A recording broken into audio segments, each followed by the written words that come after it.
Ugh. Let's see if I remember how to do this.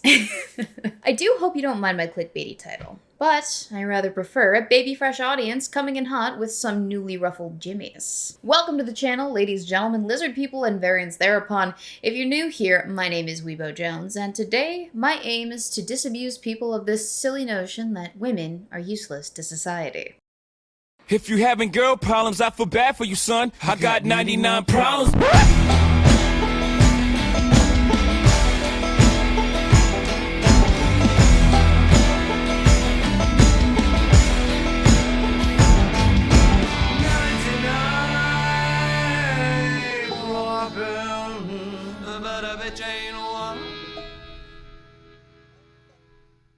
Much of this year, my timeline has somehow been inundated with all manner of red-pilled related shenanigans of all things. Red pill, to my understanding, seems to have become this catch-all term for everything from anti-feminist talking points to sex and or dating strategies for men. In many cases, this can include adherence to traditional gender role ideology and the exposure of uncomfortable truths of men's oppression within broader society. In fact, much of this channel's earliest content did tend to borrow from the Red Pill Handbook of Talking Points as we explored real-life instances of sexism against men within the First World. Where such a cause breaks down can be exemplified by looking at one particular talking head within the sector of the internet. Enter stage right, just pearly things. I'm sure you've probably seen some of her more big-brained hot takes of late. They're all over Twitter. It's kind of funny because it's like we're in a modern world, and yet even trad cons are still arguing, provide traditional outcomes for whores. And you say Pearl, well, they didn't say whores in particular. They said good women. Well, unfortunately, your good woman is still historically a whore.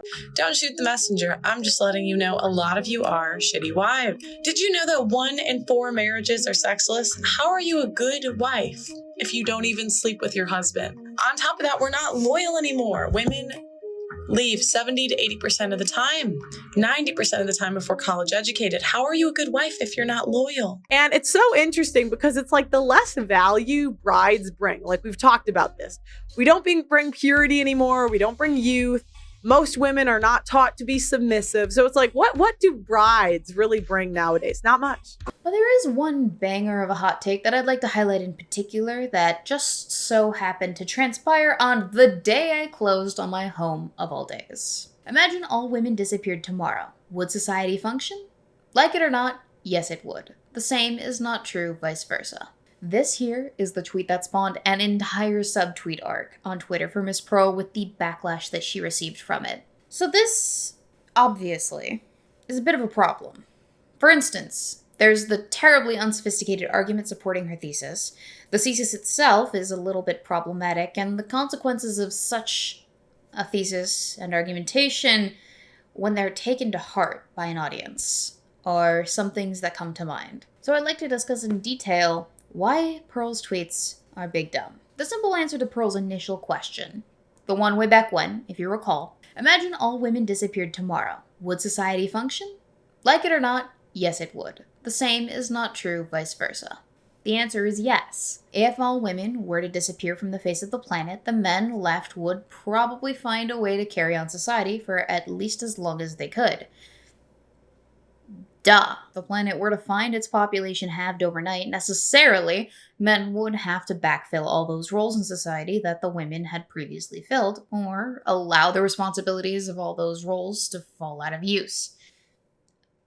Duh. Now don't get me wrong, there are some positive outcomes that come from rapid population decline. For example, your workforce can experience higher wages, benefits, and better working conditions. Your customers can experience lower prices, and owners and shareholders can experience higher profits, among other things. However, the changes a society can experience following a sudden population reduction can also be significantly negative. For example, you can suffer an economic recession. There's a likelihood for an increase in economic pressure on your workforce, a loss of culture and the diminishment of trust between citizens can occur, a crisis in end-of-life care for the elderly because there are insufficient caregivers for them, difficulties in funding entitlement programs because there are fewer workers relative to retirees, a decline in military strength, a decline in innovation, a strain on mental health caused by permanent recession, and deflation caused by the inevitably aging population. It's that last consequence that's key, because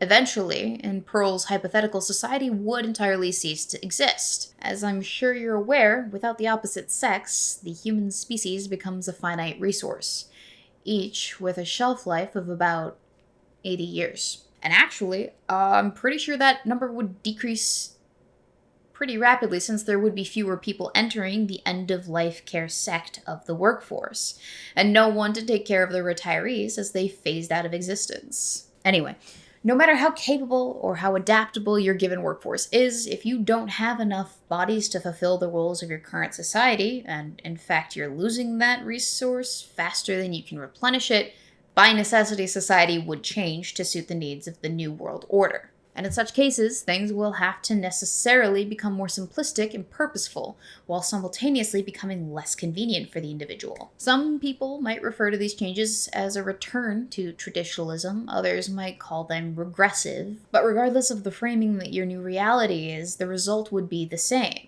You would necessarily have to sacrifice your current standard of living if the population halved overnight, and then you would have to keep sacrificing if instead of recovering, the population further decayed exponentially. Them's the facts. But that's hardly the issue here.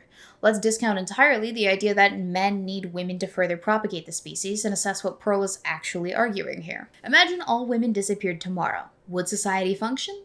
Like it or not, yes it would. The same is not true vice versa. Pearl is not making the argument that without men society would adapt to fit its new workforce, nor that it would cease to exist due to lack of replacement.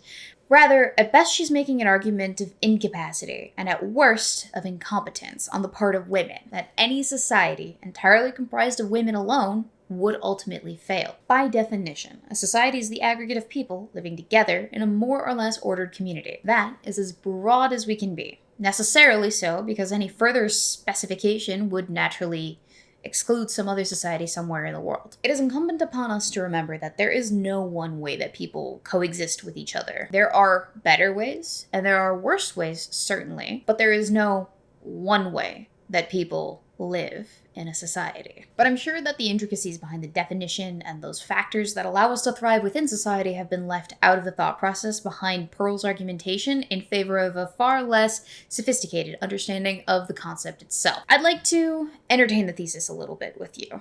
What are the arguments that she's using to support her position so that it better enables you, dear viewer, to combat such arguments in the future?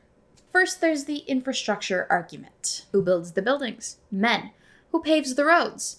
Men. Who does the plumbing? Men. Who does the electricity? Men. Who works on oil rigs? Men. To act like women's jobs are of equal importance is silly. Could you live without the healthcare or education system? Yes. Could you live without plumbing, electricity, power, water, and shelter? No. The industries that women work in, healthcare and education, are replaceable with natural medicine and homeschooling. So Pearl here is drawing a logical conclusion from inductive reasoning. Essentially, all the humans I see performing X task necessary to the survival of society are men, and therefore men are only necessary to create society. And this argument, it ultimately betrays a fundamental lack of understanding or perhaps an ignorance of history, innovation, and human anthropology, both past and present. Pearl is making her case on 3 pillars of reasoning here. 1, she's made the claim that a society is defined by having these infrastructures.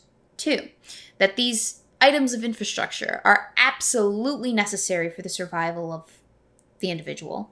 And 3, she is predicating the survival of society on the survival of an individual. And there are some pretty gaping holes in all of that logic. I hate to be the one to inform my audience, but humanity has not always enjoyed the luxuries of things like buildings, paved roads, plumbing, electricity, refined oil. These are things that many humans throughout the course of human history survived just fine without. In fact, in many parts of the world, there exists a plethora of societies where they do not enjoy those kinds of luxuries, and yet they endure. The Kalahari Desert, a large, semi-arid, sandy savanna covering 350,000 square miles of southern Africa, is the likely home of the world's oldest human dwelling. Through the analysis of stratified sedimentary sequences, professors from the University of Toronto and the Hebrew University in Jerusalem can now confirm that Wonderwork Cave was being used by early humans to dwell in as far back as 2 million years ago. And in fact, this is not surprising.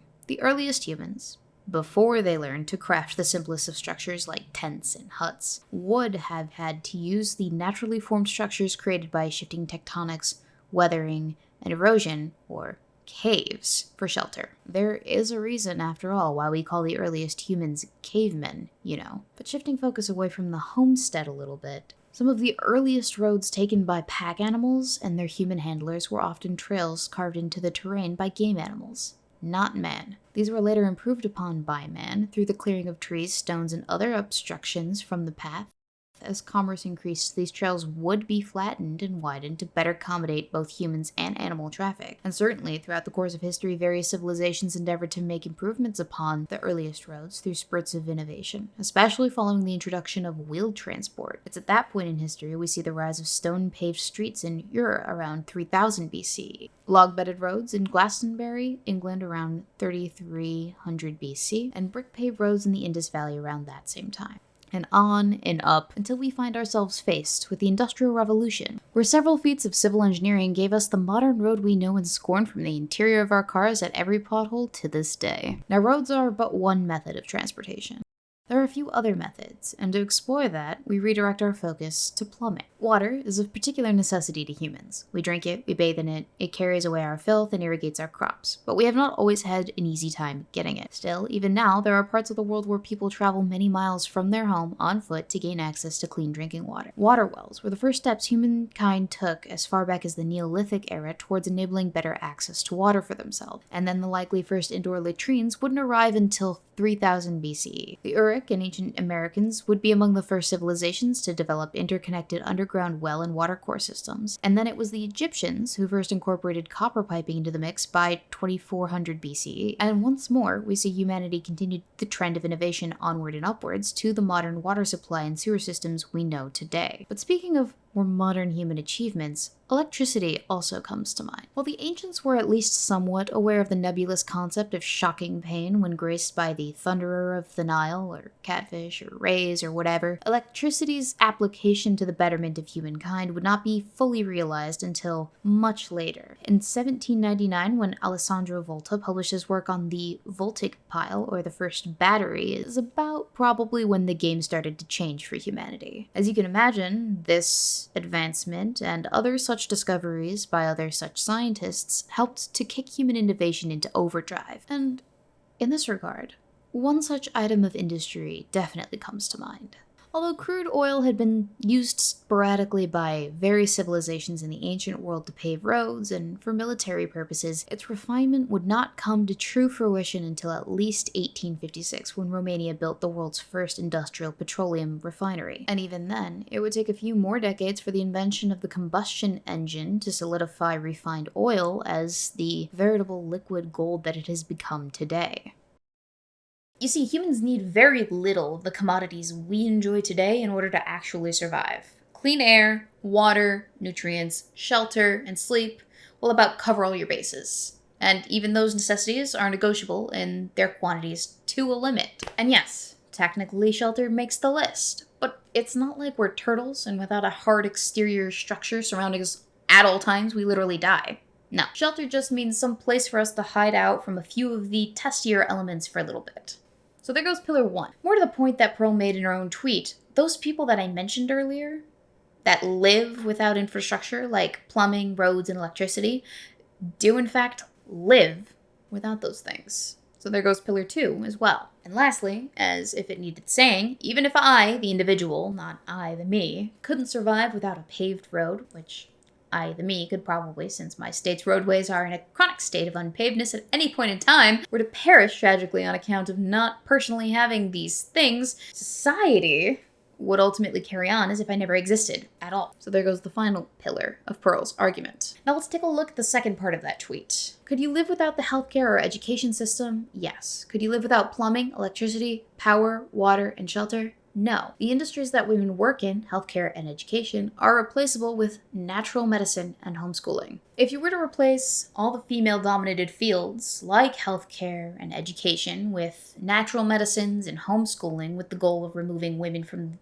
the paid labor force entirely, it would still likely be women fulfilling those roles in an unpaid capacity, but they would still be doing it. But let me just remind the audience, just because you don't pay a part of the workforce doesn't mean that the labor that they do doesn't contribute to society or the economy, for that matter. Maybe ask a southern plantation owner how easy it is to run a plantation at the same profit margin without a labor force that you're not obligated to pay. Maybe. And even in Pearl's male-only hypothetical reality, someone would still need to take up the responsibility of those positions, inevitably. Or, of course, let them fall away. But, yeah, if you don't have healthcare and you don't have education, that, seems like a disaster waiting to happen. You may attempt to make the defense of this argument on the basis that when Pearl is referring to society, she was actually referring to the current state of the US, or perhaps the UK, because that's where she lives right now, I guess. So let's take Pearl's current, in-the-moment society, and let's suddenly have that population a little bit, shall we? It would still necessitate an immediate change in the function of society, meaning it would cease to be the base society that Pearl was initially referring to. That argument only matters if you want to refer to society, the isolated example, and not society, the broad concept. But she didn't specify, so unless I state otherwise, I am referring to society and not society. Savvy? Later on in her Twitter defense, Pearl gave the following rationale for her perspective on women's role in society and how utterly inconsequential it was. Women thinking our jobs in society are equally as important as men's is delusional and narcissistic. Simply put, Pearl has made a value argument here about the woman's role in society and deemed it to be of lesser importance than that of a man's. Which is hardly an original take on gender roles, for that matter, but it is a woefully misguided one for reasons other than the obvious fact that it comes off as at worst disrespectful and at best unappreciative, which is the point. It's my suspicion that her whole purpose is to be divisive. And I don't think that I'm making a big leap in logic here when I say that. Leveraging petty disputes and disagreements between tribal groups is internet grifting 101, after all. But Pearl's function within our society as a whole aside, let's resume our analysis. Women thinking our jobs in society are equally as important as men's is delusional and narcissistic. For funsies, let's replace the word woman for a second in this sentence with our beloved Gordy from the classic hit kids television sitcom Ned's Declassified School Survival Guide, just to narrow the scope a bit and for some nostalgic throwback, shall we? Gordy was a janitor at James K. Polk Middle School during Ned's run on Nickelodeon and will forever occupy a special place in the hearts of all fans. Anyway, here's Pearl's sentence recontextualized with our beloved Gordy. Gordy thinking that his job in society is equally as important is delusional and narcissistic. Now, I picked Gordy because as a janitor, Gordy fulfills a role in society that is traditionally masculine.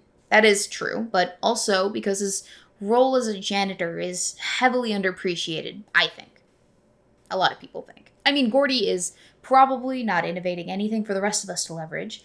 He's probably not building anything we make use of every day that we couldn't, in Pearl's mind, live without. He probably will not ever contribute multiple millions to the economy in his lifetime. Mostly because he's a fictional character, but if we were to eliminate Gordy from the staff of James K. Polk Middle School, none of the cleaning would get done.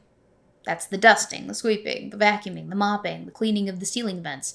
Specifically, if anyone happened to leave a mess in the bathroom, chances are it would remain there.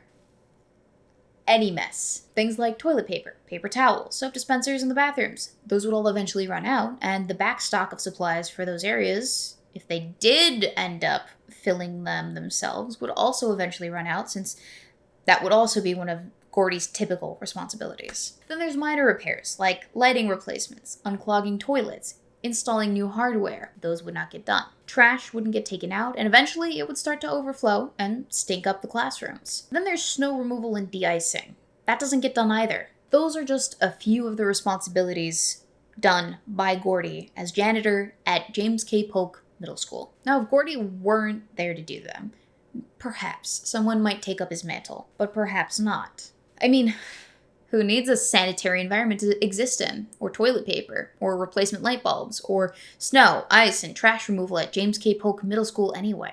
Certainly not you or I, mainly because it's fictional. But broadly speaking, the world doesn't care about one single solitary janitorless middle school. But the staff at James K. Polk Middle School do depend on Gordy playing his role as janitor. There are actual real-life janitors out there who are absolutely dependent upon for the role they play in their own life bubble as well. And we can extrapolate that to a whole host of other areas within the workforce, like, for instance, education or healthcare. Do these areas have issues with them?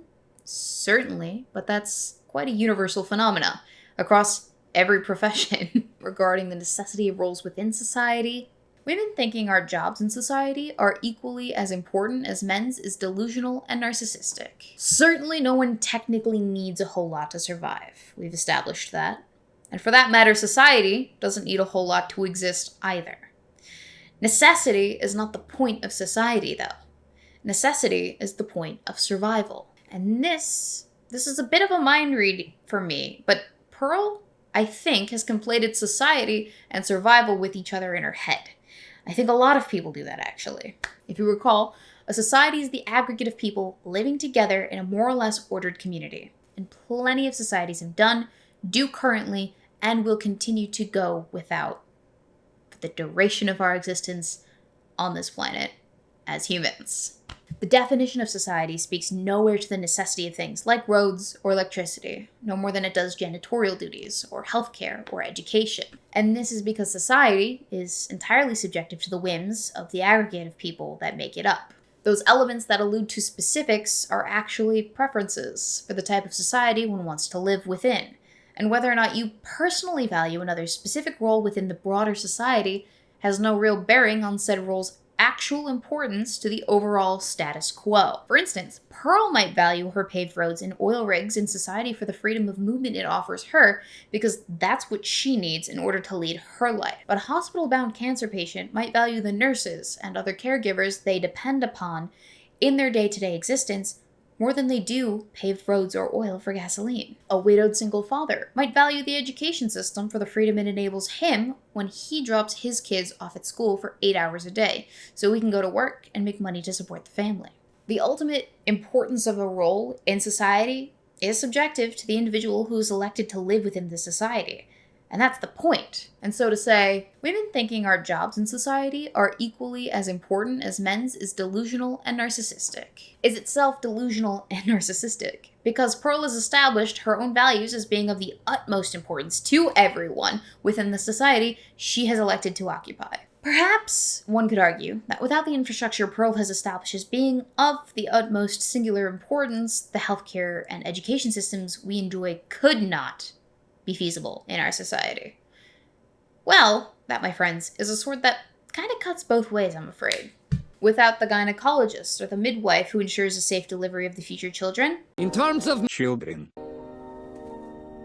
we have no children. And without an educational hand, whether it be homeschooling, private or public education, who is it that ensures those same children learn to read, write, socialize, right from wrong? I mean, who's responsible for cultivating minds into productive members of society who will then enter the workforce to bring about the roads, the electricity, the plumbing that we also enjoy? Everyone's role within society is important to someone else. Somehow, some way. Whether Pearl chooses to acknowledge that fact or not has no bearing on the fact that the role is important to someone, somewhere, somehow. Just because Pearl feels like some things are more important than others doesn't mean that her values or her feelings are universal ones. Okay? Another line of argumentation to Pearl's point is thus. This is not saying that women are not important to society, but to highlight that women need men to survive. But men do not need women to survive. The jobs they do are much more essential. The next day, she expanded upon this a bit further. I promise men would figure out how to live without secretaries and nurses if all women stopped working tomorrow. It's not the same for men's roles. Women can't do them. This is not to say women can't or shouldn't work, but to show that women are not necessary to make society run. Now, I'm going to pull another mind read here that I don't think is that much of a stretch. When Pearl says women can't do them, she is likely referring to the physical limitations of female anatomy when compared to male counterparts. This is most probably strength and size related. Women do tend to be physically weaker and smaller than men. Them's the facts. There's no denying the fact of the matter. But once again, Pearl's base argument that society requires various infrastructures is doing a lot of the heavy lifting here. Additionally, she's banking on the physical demands of the infrastructure roles that she listed out earlier. The obvious physical differences between males and females.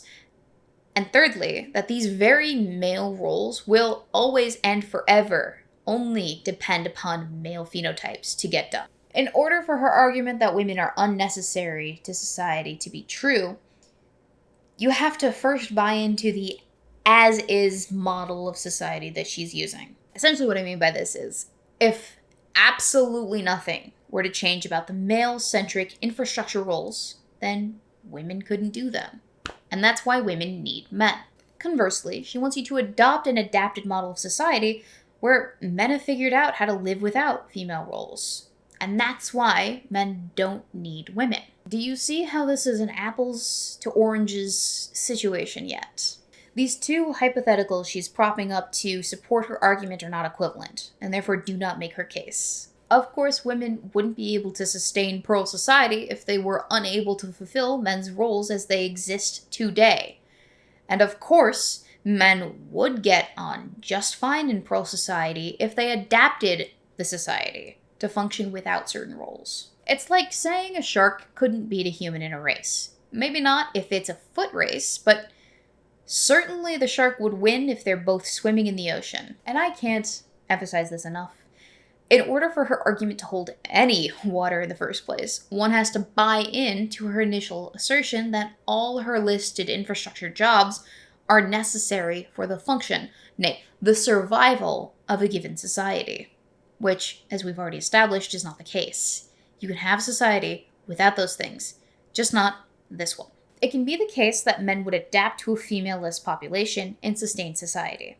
It can equally be the case that women would adapt to a male-less population and sustain a society. In the words of the famous and sometimes philosopher Dr. Ian Malcolm, life, finds a way. in order for me to accept Pearl's position as a fact of the matter, Pearl, or really anyone, would need to demonstrate to me that any society entirely absent of men would not be able to sustain its own existence, which is a tall order. I wish you luck in your quest, avid commenter of mine, with opinions and shit. At the end of the day, this isn't a competition to establish who is the real MVP of humankind. At least it shouldn't be. And yet, everywhere I look, I find somebody is desperately trying to make this conversation an adversarial competition between the genders. Pearl is just one example whose rather infamous hot takes have gained the public's ire for the present. But I can look right now to her replies, and at the quote tweets that she has. And I can see a whole lot of sympathy for the ideas that she's espousing. I'll leave you with this, dear viewer. The conversation between the genders serves humanity best as a negotiation between both parties, not as whatever it is that Pearl and the like are trying to do. Till next time.